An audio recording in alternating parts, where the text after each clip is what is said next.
I remember the first time I used a needle. The guy that I was with, he had been shooting up this whole time, you know, and I was smoking it and snorting it, but I was like, I'm not going to touch the needle. Which I think most people say. Everybody, yeah. Yeah, I was very like greedy when it came to my dope. Like I wasn't sharing with I want you to share with me, but I will Right. not share with you. I'm already like letting you guys live in my house, so like you can give me your Leverage dope. that. Yeah. So I would take anywhere I went, my dope went with me. So I was in the shower and I had my dope in like the bathroom closet, and apparently like the water had like gotten to it and it had like gotten wet. So like it wasn't like completely wet, but it was wet enough like I can't snort it anymore. Or smoke it probably. So I'm like, what am I going to do? So I called for my boyfriend at the time in there, and I'm like, you're going to have to like, Yeah. you're going to have to do this. Yeah. And I remember it was like he had been waiting for that moment his whole entire life.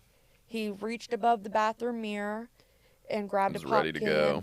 and a bag of needles, and like he didn't even hesitate. It was like, Like he was like, yes, this is it. And I remember thinking like, you're not even going to like try to stop me. You're just going to, this is real. Because I expected some like resistance. yeah. Because I was like, I wanted to do it, but I wasn't sure. But I was like, well, if I'm not supposed to do it, he'll talk me out of it. He did not. And the very first time I done it, he done it to my neck. Mm-hmm. So he was like, hold your breath. Oh, the very first time. The very first time. He was just like, just sit very still, hold your breath. It'll be over before you know it.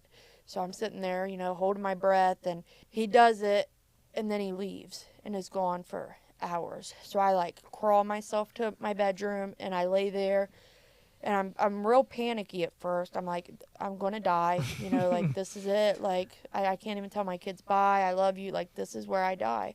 And I remember just laying there for what felt like hours, looking up at the ceiling, like, okay, it's getting better. It's getting better.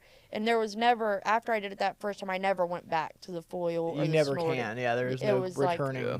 I was in love.